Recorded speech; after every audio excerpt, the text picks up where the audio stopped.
How did it change your life? Just when you listen to people, you become a lot more present, a lot more aware, and it builds your empathy. And we're living in a world that's lacking a lot of empathy. And so it's an exercise, it's a trait we all need to be exercising. You're listening to The Other 50%, a herstory of Hollywood. I'm Julie Harris Walker. This is the podcast where we talk to successful women in entertainment and hear their stories. In this episode, I got to speak with Charlie Gelbart. Charlie is an actor, writer, producer, and she specializes in hidden camera work. She is a pusher of envelopes and social norms. Think Sacha Baron Cohen, who is her idol. She's produced a web series called Charlie Orange that is already winning awards, and I will link to it on my website. Side note, isn't it fantastic how these young women are creating their own content and fearlessly putting it out there? I am inspired every day sitting in this chair. You can find us at theother50%.com to see bios, photos, the blog, the merchandise, the coffee cups, the t-shirts. You can find us on Apple Podcasts, Stitcher, Overcast, Podbay, Twitter, Facebook, Instagram, all the places. Please share it and leave a review wherever it is that you listen to it. And I have another podcast called The Other 50%, a herstory of tech. You can also find it on Apple Podcasts, Stitcher, Podbay, blah, la, la, la, la, la, la. And that's where I talk to successful women in tech and hear their stories. Okay, here's Charlie. What do you do?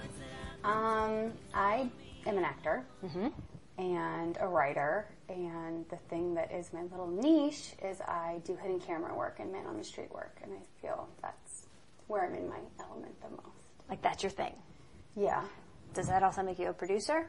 Yes, I produce everything and do all the pre-production and all the post and, supervise the post. But yeah, kind of. So you're doing the whole thing? Did the whole thing, yeah. Okay, take us back to, is this what you wanted to do when you were a kid? No, I wanted to act, just traditional acting. I wanted to act, but my personality was very pushing buttons and antagonistic and everything like that. And then as I got older, the idea of a character show started bouncing around in my head. Okay, so did you go to school for acting? Finance. Oh, yeah. Tell us about that.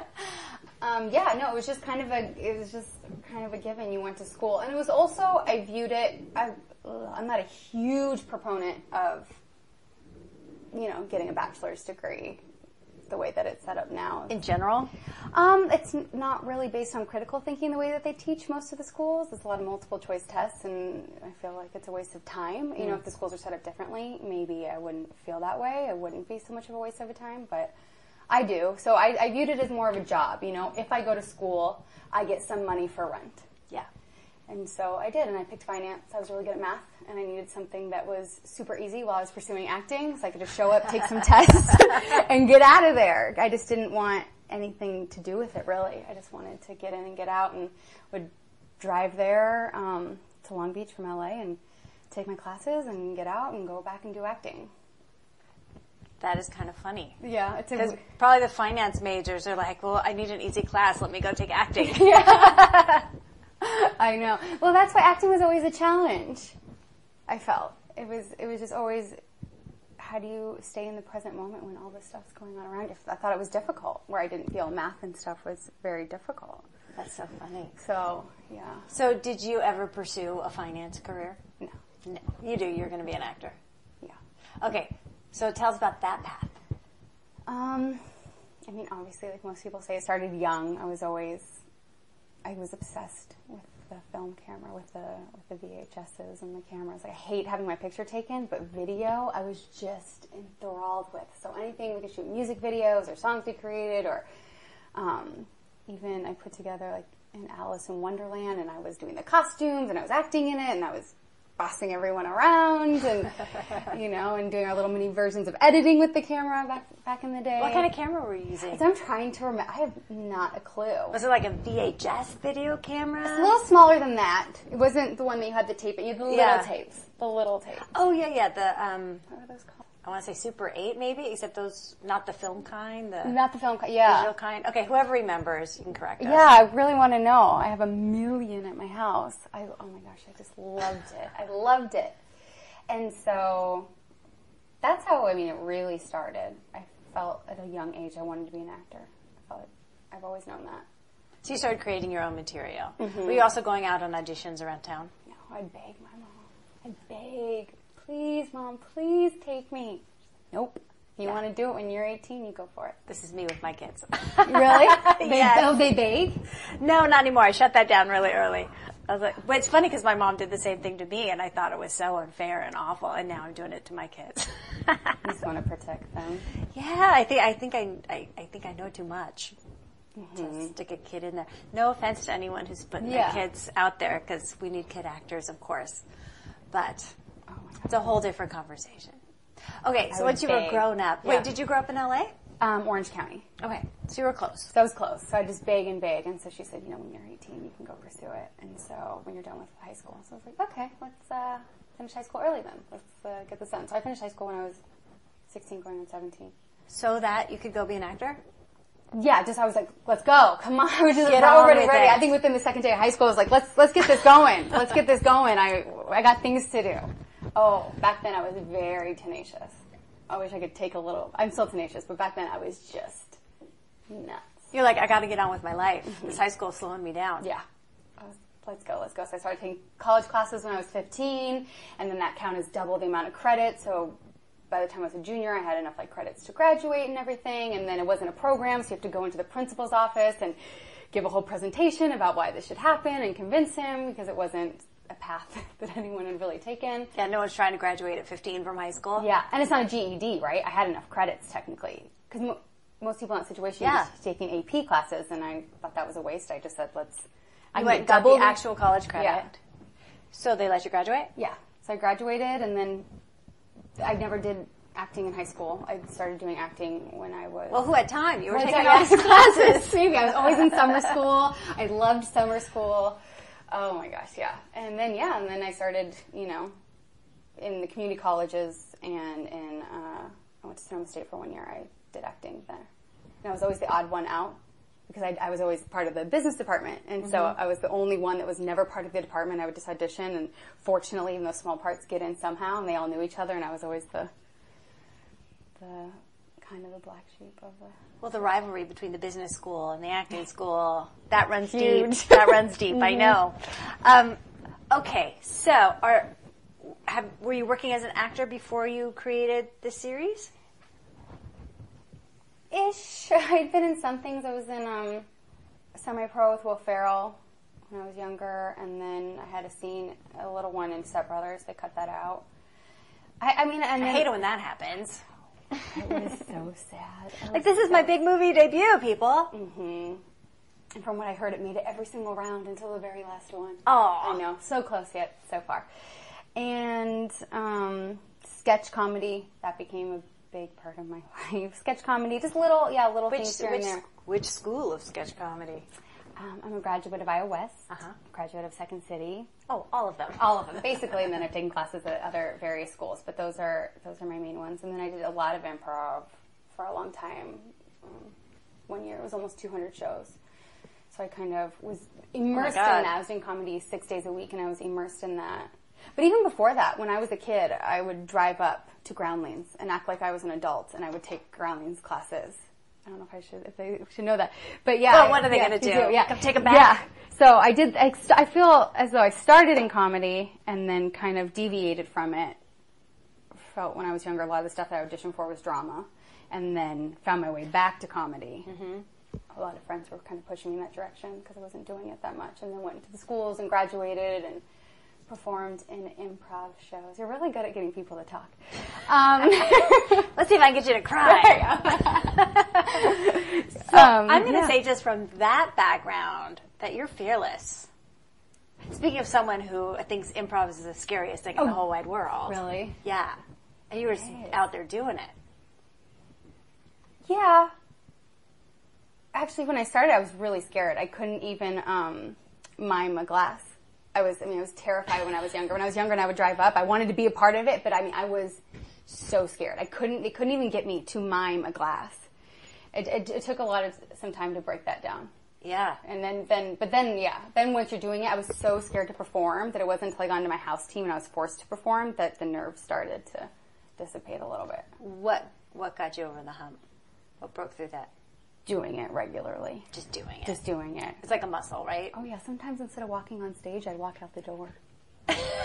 You're like, I gotta go. Uh-huh. Yeah, so... But you came back. Yeah, and it was just doing it over and over again that I calmed down. And now, is it like nothing? Or are you still like, oh, God? Oh, I'll always be nervous to be on stage. I'm a big ball of nerves. But that's the thing. When I get out on the street, everyone says, "Are you nervous doing it?" No, not even a little bit. I mean, I feel at home when I'm on the street with real people. I'm never calmer, probably, unless I'm in my bed. I love my bed. But anything than that, I'm so calm. I love being with the people. Okay, so let's talk about this because you found your thing. I love it. So you created this web series called The Charlie Orange Show. The Charlie Orange Show. Yeah. What? I have so many Yeah, questions about it. Let's start at the beginning. What made you think, hey, I'm going to put on a show? I mean, it was just in my head. I'm saying this idea we're going way, way back. It was always in my head. I just didn't know how to do it. Okay, lay out the idea for people who don't know what it is. The idea is that you, just very basically, you are in character, you become a persona, and then you go interact with real people and you secretly film them to get their real, raw reaction. And you created 3 personas. Yes, I created 3. So there's Charlie Orange. She's an oblivious misfit and a mute. She doesn't speak, which is a whole thing in and of itself. And then Brenda the bride, who is so desperate to get married and find her mate to complete her. And she's wearing her wedding dress around town. Full on. She read The Secret 8 times. And she... Because she had That's how you do it. Basically, she was hooked. I mean, she had tried everything, and so when she read The Secret, I mean, she was hooked, and she said, this is what you do. And you had to be really specific about it, and you will manifest a husband. So she's ready the moment she meets him to go get married. Oh, yeah. Right now. Yeah. Okay, and what was the 3rd? Fat Barbie. Okay. These are some pretty big female archetypes. Yeah. Why did you choose these 3 in particular? Like I said, I'd come up with the idea, and I kind of put it on the back burner, and I was like awoken from a dream at 4 a.m. one night, and the Fat Barbie, just the words Fat Barbie came to me, and I love it when that happens. I know. Well, never it's so rare. I wish it would happen more. Yeah, but when that happens, you got to do it. Oh, it was weird. It was one of those, and I wrote down, I was half asleep, and I wrote down Fat Barbie, and yeah, that idea, it was just kind of flowing through me, just the idea of... And how would you describe Fat Barbie? For me, truly, Fat Barbie is just a metaphor of just, I feel most girls, or I feel like a fat Barbie. You'll never measure up to these ideals that we're kind of brainwashed with, that we see on the media and everything. It's only because they're impossible. Yeah. And it's because that's all we see. Mm-hmm. So, it's all we see. If we saw more types of beauty, we would think more types of beauty is beautiful. But when you only see one thing, probably with anything, it probably doesn't just pertain to beauty. When you only see one thing, it's all you can't really see past that sometimes, and then you feel inadequate because you're not that. And I've always been very unique and in my own world and everything, but this industry is fierce. Hardcore. Yeah, it's really fierce. It's really fierce. So it's Fat Barbie on another level, this industry. Looks like we're starting to change that. People feel like there's a shift. We just have a lot of work to do. There's a shift happening. I feel it. Mm-hmm. I think so far the shift is everybody's talking about it. Yeah. And I think we'll see how that manifests into real change. Okay, talk about Charlie Orange. Yes. Is that her name? Yes. Because I saw the one where she was offering free cuddles. What else does she do? What's her deal? Her deal is she just wants connection. She's like a child. When you just want love and connection, there's no reason why, you're not in your head yet. You just want that. And so she's just out there searching for that in any way. Why doesn't she have it? I think you have to get it. Even with a child, you're like, Mommy, pay attention to me, pay attention to me. You just, even, and you never have too much. Why can't she talk? She's so abstract, but those questions are hard to answer because she's so, she was just born without speaking. She is abstract. She's dumb. Yeah. She was just born without speaking. Yeah. Okay. So she's out there holding signs on Venice Beach, trying to get some attention and affection. Yeah. Mm-hmm. Okay, so what did you learn through doing this series? By the way, it's on YouTube. It's on YouTube. Where do you find it? On YouTube, my channel is The Charlie Orange Show. I posted the first 3 episodes so each person could get a taste of each character yesterday. And then going forward, it's on Tuesdays and Wednesdays through July. Okay, so starting in May, in case this doesn't go up today. Right, May 17th it premiered, and then Brenda will be on Tuesdays, and either a Fat Barbie or Charlie Orange episode will be on Wednesdays. Okay.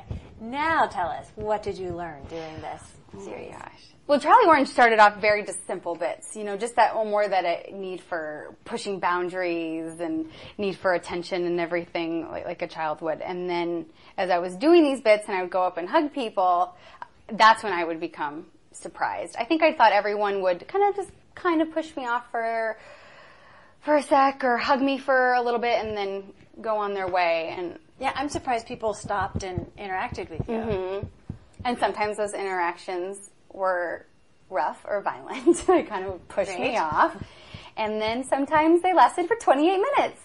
I had a 28-minute hug, and that was a weird experience. A 28-minute hug. Did you keep trying to let go? Well, no, but I can't let go, right? That's my job. Oh, that's your rule? Right. Okay. I could never, I can't let go until the other person lets go.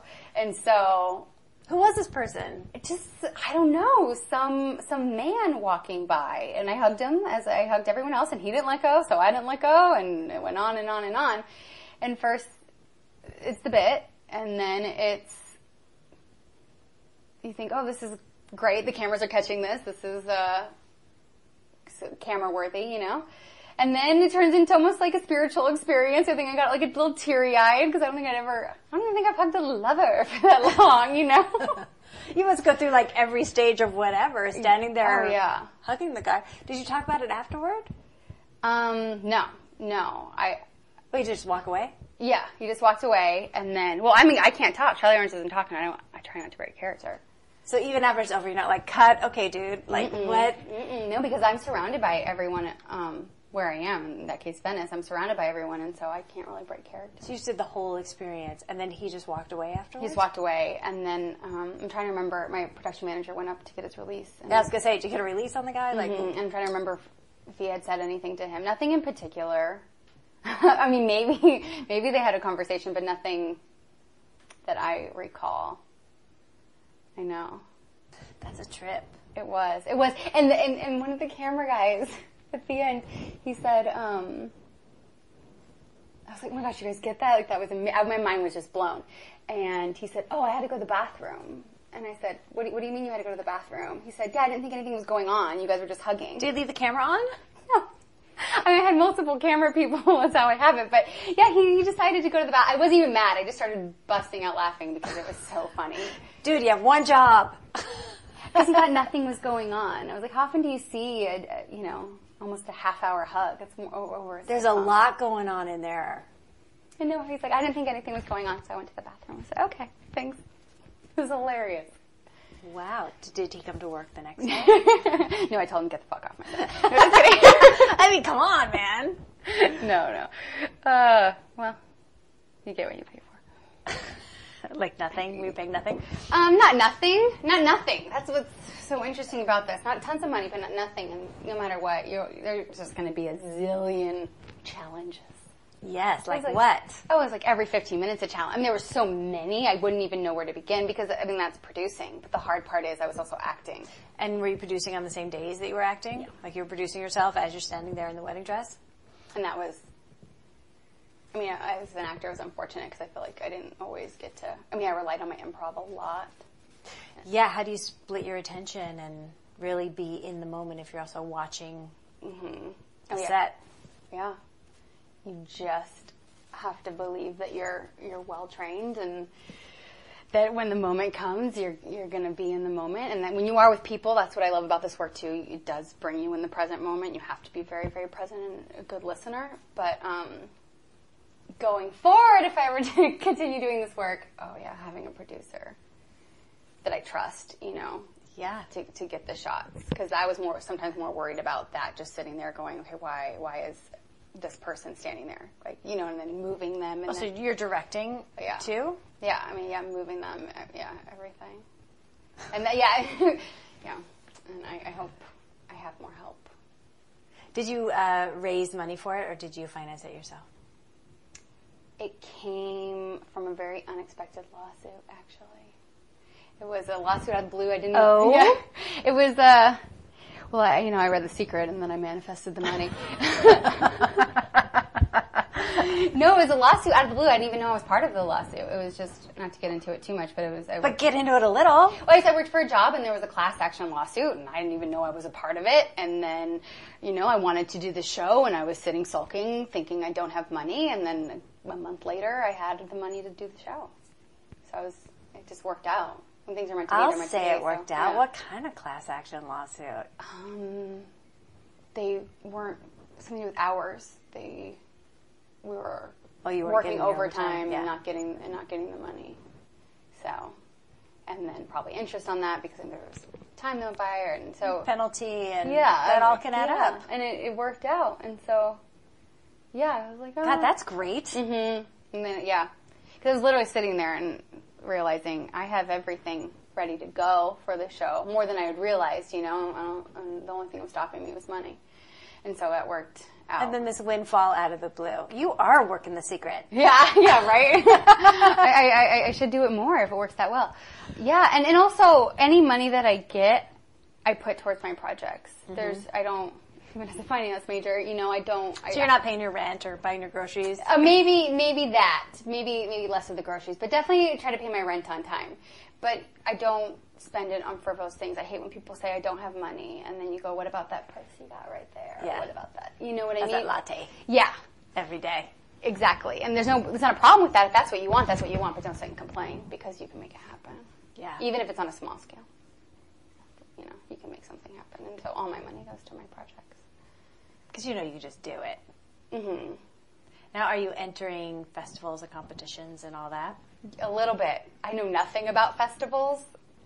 I don't know. I just picked a handful and just submitted, and I don't really get it. I need to learn more about it. Well, the way your luck is going, you won one, so. Maybe. Yeah. But, so I'm learning about it. I have submitted to some. I think I'm in one. Venice. The other Venice Film Festival in October. So it's a perfect fit. Yeah. Because I felt Venice really started to become my home. Because you shot a lot there, didn't you? Mm-hmm. Yeah, that's Charlie Orange's home for sure. Yeah, that was really fun. That is great. Okay, now I wondered while I was watching it, there was an episode where you were like on dates with men in a cafe in your wedding dress. Not you. Yes. Your character. Brenda. And I was like, well, they've got to be actors. Were they? No, I couldn't. Johnny on the street went on a date? I didn't do any. I didn't start the episode off explaining how we got there, and so I always wonder if people watch it, are they going to be thinking, you know, are they actors, or what was the process like? Yeah, because I wondered how you got them there. Although their reaction seemed so genuine, like this girl's a cuckoo bird. Tell me. It was my biggest process yet. You know, first of all, getting a cafe to let you shoot. That was kind of the catalyst as well as starting to shoot Brenda. Once we got the cafe, I was like, okay, if we can get this cafe and someone will let us shoot in LA without having to pay anything. And then I made an online profile, and I took pictures where, you know, it's like Match or Match.com. Yeah. Mm-hmm. And I took pictures where, you know, Brenda just looked fabulous, and I wrote all the cliche trite things. Like, I love spending time with my family, and I love dogs, and walk on the beach. Was she in the wedding dress in the pictures? Okay. I just was trying to make her like the perfect girl, and boy, did it work. Really? Oh my God, I got thousands of things. Okay, let's all take a tip from that. Well, maybe, but when I was on Match, you know, 2 guys liked me and one didn't even have teeth. You know, right. But Brenda just... For me, they're all 70 years old. I got nothing, but Brenda, wow. But let's not learn from that. Let's not be someone we're not, right? And Brenda, that is... Yeah, but hold on. Yeah. Hold on, though. Tell us again, what is the secret sauce? She just said very, positive, lovely things? Positive, lovely things that were very, I want to say basic? superficial? Yeah. Shallow, like not much depth to them. Nothing unique, nothing out of the box. Something that every single man or woman has heard 1,000 times someone say. I can go from jeans to little black dress. Yeah. Exactly. I wish I had that profile to go back and see, because that's interesting just in itself. And then that's super interesting, because all the dating experts, and I get all of their emails, say you shouldn't put any of that stuff in your profile.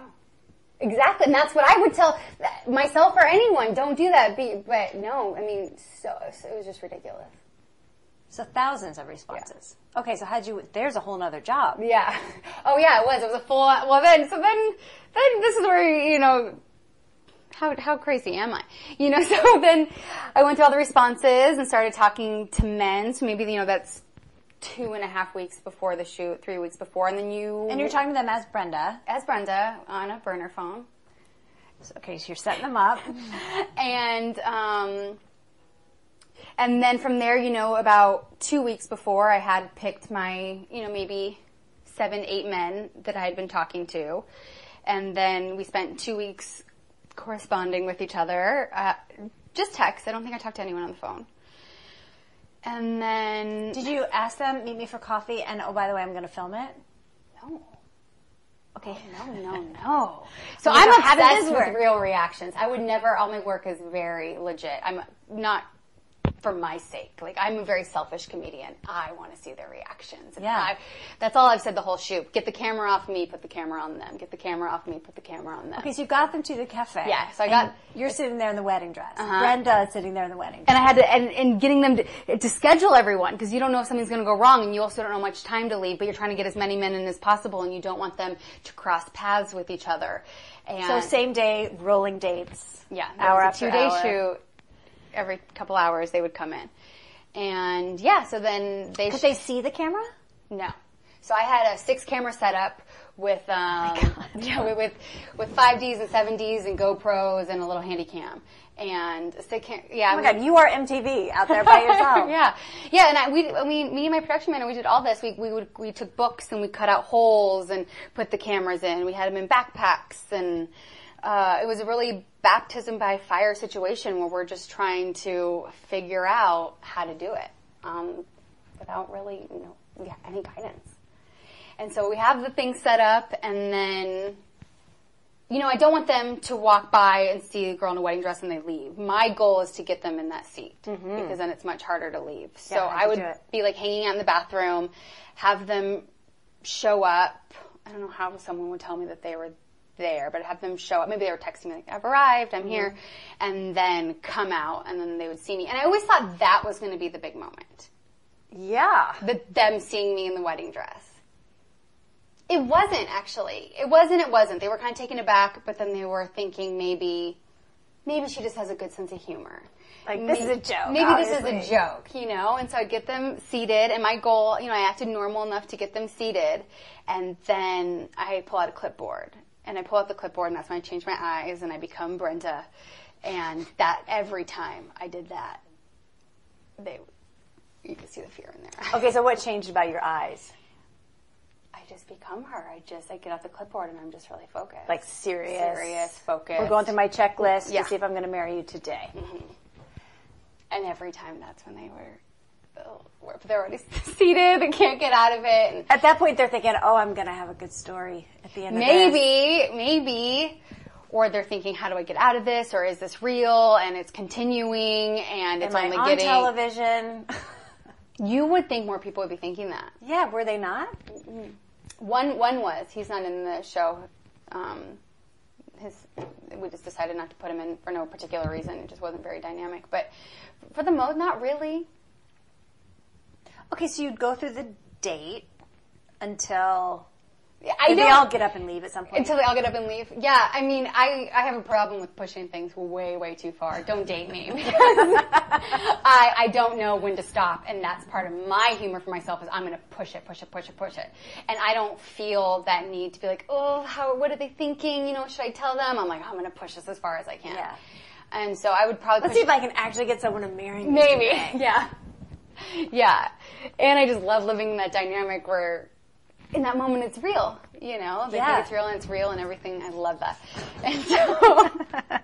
And so, but then it eventually, I don't know, awkward as all hell, I would just say. This isn't real, you know. They wouldn't understand, like, yeah, we actually have cameras everywhere, and explain to them what I'm trying to do and try my best to get them to sign the release. Yeah, and did everybody sign? No one got mad? Or they get mad and they signed? Yeah. I mean, people sign taxi cab confessions. What are those people thinking? Yeah. Everyone signed, so it makes me think they don't hate me, but some men they felt duped, or they felt that they drove all the way out there and they thought it was going to be something real, and, you know, maybe they're looking for love, and, you know, sometimes we So it's disappointing. Yeah. And, you know, that never feels good. I try to give them a gas card, and you're like, sorry, not sorry. Yeah. A little bit of both. I mean, try to tell them best, like, what I'm trying to do and everything, you know. I hope there's a minor purpose to my work, maybe not, but... Did you meet anyone you actually wanted to date?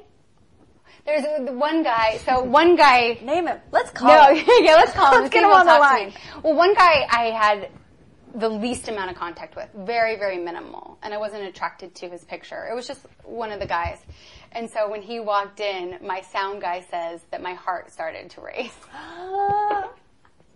So he called me out on it. And normally I can play that stuff off. Normally I've had other camera guys go, oh my God, you liked him? And I'm like, oh my God, I don't even remember when I'm on the street with Brenda. Everything's so fast. I don't remember who I talked to. It's happening so quickly. Yeah. So I'm like, oh, that connection was not real. That's called acting. But no, he said my heart started to race. So that was taken aback because he was so much cuter in person. And so then you're kind of like, you're cute, but I'm still Brenda. But then I get over it within 5 seconds. Did you see anybody again? No. Oh my God, that would be the greatest story meet cute ever. I know. Okay, that's too bad. How did you meet? I pranked him. She pranked me on a show. I know. No. But yeah, I guess he did get a little butterflies in my stomach for half a second. But then I'm into Brenda, and then it's gone. Yeah. Okay, so who was your favorite character? Charlie Orange. Why? Well, it's all about expectations. So when I did her, I had no expectations. I just threw her together really fast. And I based her on things that I do in real life anyway. So I'll go up to anyone and I'll start eating their food or... Wait, what? Yeah. Things you do in real life anyway? Yeah. I mean, maybe not... It's the heightening of it. Maybe free spooning is the heightening of it, but I'm very quirky. I'm very... If I want that fry, I'm going to go eat that fry. And if I want to go talk to you, all of a sudden I'll talk to you if I'm going to go sit on your lap and I don't know you. Like, it's very... That's just how you roll? Mm-hmm. Mm-hmm. So it's very similar to my personality, even though it probably seems the most far-fetched. It's actually very similar to my personality. Just always kind of pushing buttons and being antagonistic. And so the mute character was the one that's closest to you. Mm-hmm. Oh, that's interesting. Mm-hmm. Yeah, and then so to be able to play her on a level where you're not talking and you're real. I do this work for connection with people, and then so when you don't talk, connection's on a whole other level when it's just based on body language. Yeah, and what people are getting from you, and so it just I don't know. In some ways, I feel like it changed my life. I feel like we need to all be doing a lot less talking and a lot more listening. Tell me more. How did it change your life? Just when you listen to people, you become a lot more present, a lot more aware, and it builds your empathy. And we're living in a world that's lacking a lot of empathy. And so it's an exercise, it's a trait we all need to be exercising. And Charlie Orange was a big, maybe we should all just play Charlie Orange for a day where you don't talk and you just act silly. And through that silliness, you start to connect and treat other people like you want to be treated and all that. Yeah. I just didn't, it's not that I want to be exercising those things. I was very aware of empathy and that I wanted to grow it inside myself, but experiencing it full on and experiencing other people's emotions and stuff full on. I have this thing that I do with Charlie Orange. I don't have it in an episode, but I toured with this one a little bit too, and I'd hand out flowers. And when they kind of realize this flower is just for me, yeah, what do you want, lady? Yeah. One woman wrote to me and she said, You offered me a flower, and I said, what's the catch? And you just hugged me. And she's like, you never know what someone's going through that day or anything, and it really helped me out. And so, I don't know. But I didn't know. I did not know any of this going into Charlie Orange. Was this your intention? No. My intention was to break social norms. Why do we do the things that we do? Why are we standing in a line that way? Why are we talking to each other that way? It's not that there's anything wrong with it. Let's just question it. Let's just see why we're doing it. So everything's coming from an organic, authentic place. Why does that interest you? I love people. I just find them so fascinating. I'm the kind of person that will sit with a girlfriend, the right girlfriend, who likes to talk about this stuff, and 6 hours will go by and we're just talking about life and talking about everything. I love it. I love it. But yeah, I mean, because sometimes I do the dumbest things and I want to know why the hell I'm doing them. People behave in odd ways. Yes. Yes, and people behave really in odd ways in groups. Yes. I want to do more work on that. That's fascinating. For example? I don't even know what that theory is called. You learn about it in psychology, where the responsibility's dispersed. If you think someone else is going to take care of it, you're not going to do anything. Tragedy of the commons? Is that what it is?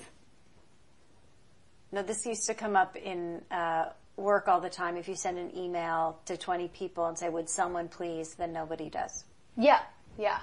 And then where the woman was raped and 36 people heard her in New York and not one person did anything. And so I was shooting with Charlie Orange, and a street performer next to me, we have our own little boxes, a lot of his audience started paying more attention to me, and he started getting more and more upset. And so he comes over and he starts screaming at me, and Charlie Orange picks up a flower and goes to hand it to him, and he hits her. He hits my arm, going in and out of her, and it's like, where's the distinction? But yeah, he hit my arm, and it hurt really bad.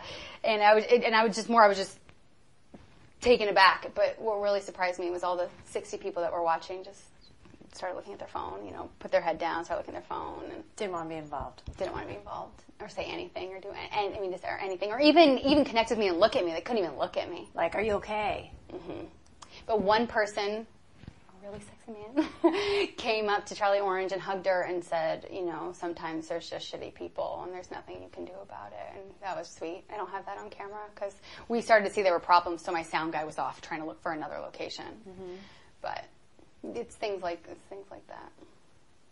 It's so interesting. Mm-hmm. So I wonder if people are like, oh, that guy's crazy. We don't want to. What's going to happen? Address that. But why can't they look the victim in the face? Yeah, that's a good question.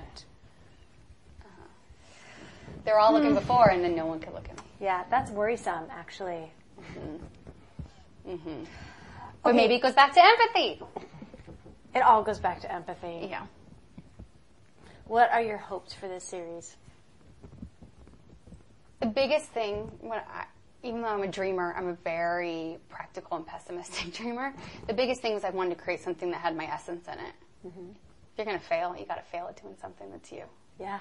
And so I just wanted to create something that, at the end of the day, it's me. Take it, leave it, as long as my soul is in it, It's authentic. Mm-hmm. So that, first and foremost, is the most important. After that, I put it out yesterday, May 17th, and I hope we'll see how it does. We'll see what the reaction's like and everything, and see if it can be something that I continue. No matter what, I'm always going to be doing characters, secretly, or always. What kind of feedback have you gotten so far? A lot of questions. Yeah. I feel like, what are you doing? Yeah, I feel a lot of texts and just a lot of questions. So, okay, that was a 28-minute hug, and then what was happening? Was he talking to you the entire time? Those 12-year-old girls with Fat Barbie, they really came back, like all that was real, and just a lot of people are just being very inquisitive. Well, they're engaged. Maybe, yeah. We touched something. Yeah. Yeah, and those girls really did come back, whether their mother, was like, you guys, that's not cool, or they realized it on their own, I don't know. Oh, did they treat you badly? They called Fat Barbie fat. Oh. Yeah. And then they came back. And then they came back and apologized, and they felt bad. Oh, good. Yeah. Created some empathy. Maybe, yeah. Maybe, yeah.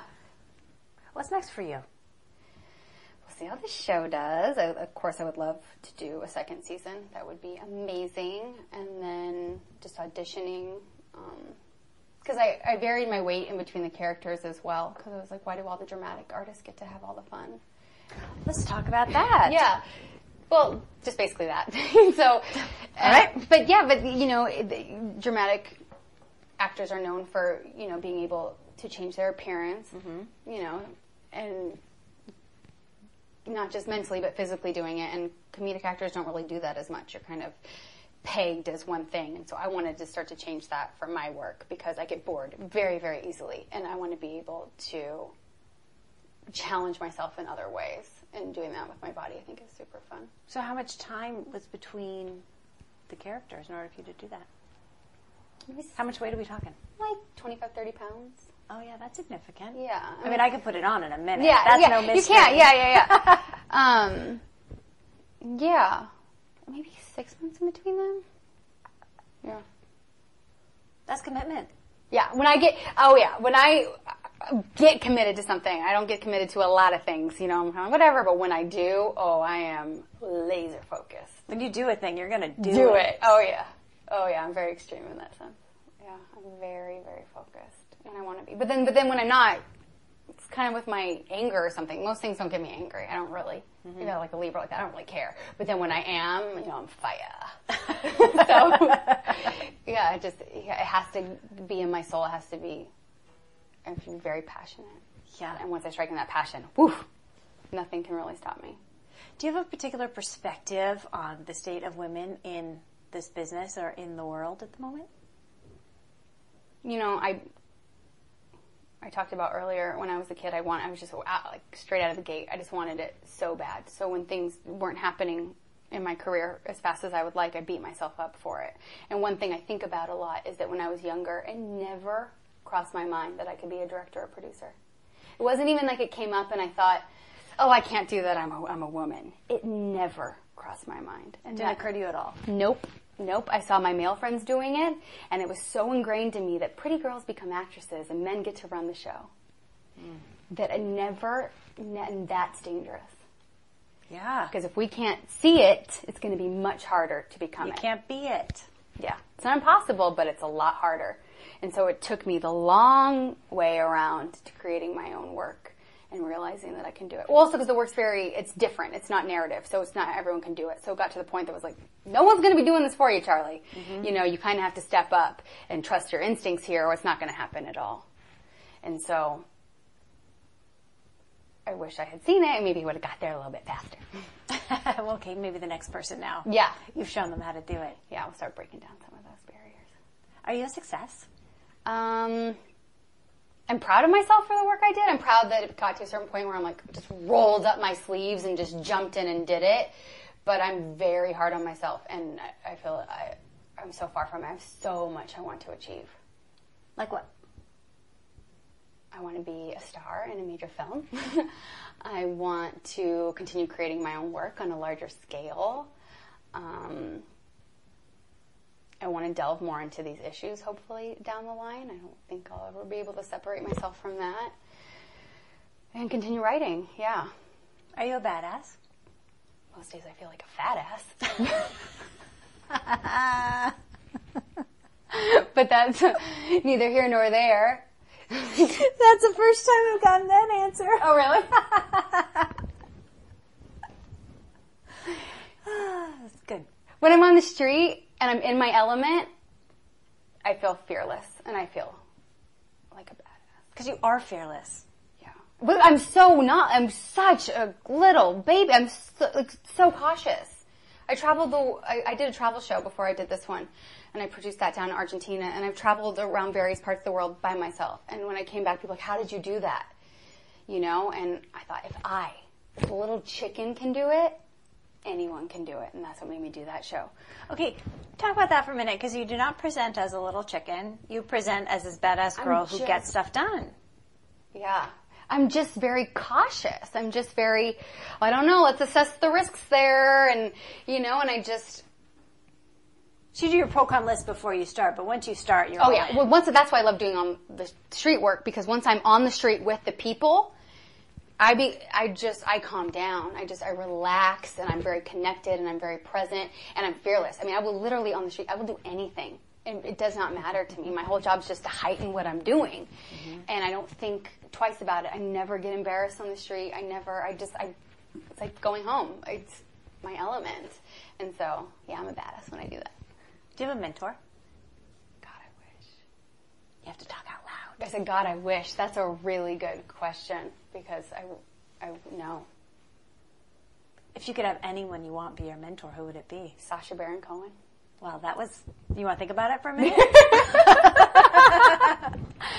Oh, so much. If I could have his help. It's true. You're kind of the female Sacha Baron Cohen. Mm-hmm. I feel like these are the early stages. I want to do much more progressive work, but I thought, if I build it, they will come. And if I have these early stages, he'll help me get me to the next level, or him and his team. People that think like me and they're like-minded people, I would just die. Okay, Sasha, you got that. And the way you work with The Secret, I have no doubt. Just Sacha Baron Cohen, come to my house, come to my house, come to my house. Well, I don't know if he's going to knock on your door. No. Maybe you can tweet him or something. I know. It doesn't seem like he's big on social media, which I'm like that. It's it's pulling teeth to get me on social media and do these posts, and Sasha seems like he's like that too. So you never know. I'm putting that out into the universe. You hear that, universe? I want to work with Sasha. Copy that. Copy that. What have we not talked about that you wanted to talk about? I just really enjoyed interviewing the people that want to stay single forever.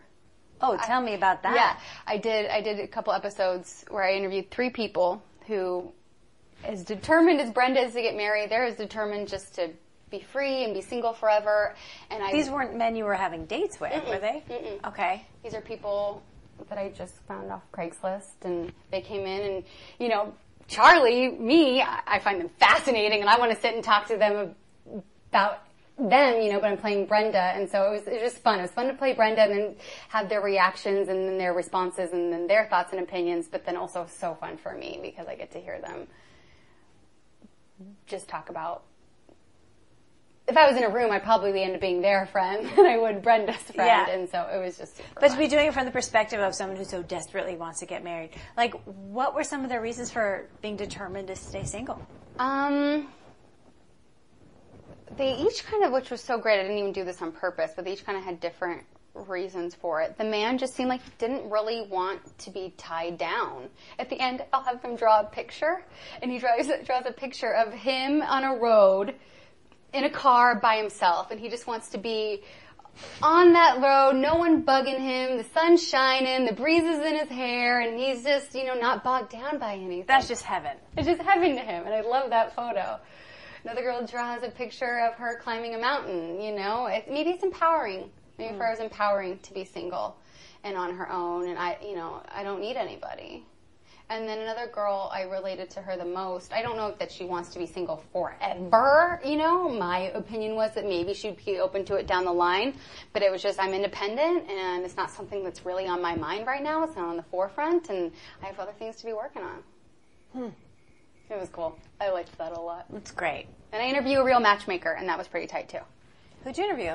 A woman down in San Diego. She's a professional matchmaker, and so I had Brenda meet her, and she just was looking at her, shaking her head and trying to get her, let's have, if you do meet these men, let's not have you wear the wedding dress. She thinks she can reason with her, which was so fun. And, of course, she can't reason with Brenda, so. So she interviewed her as Brenda, knowing it was... No. Not knowing it was a show. No. Oh my God. Yeah. So that was super fun. That's hilarious. Yeah. So mostly that. I think that's it. Yeah. Brenda just had the most arc, and I got to do the most with it, so it was fun. Yeah, that was my favorite too. 'Cause that's that character. Yeah. Why?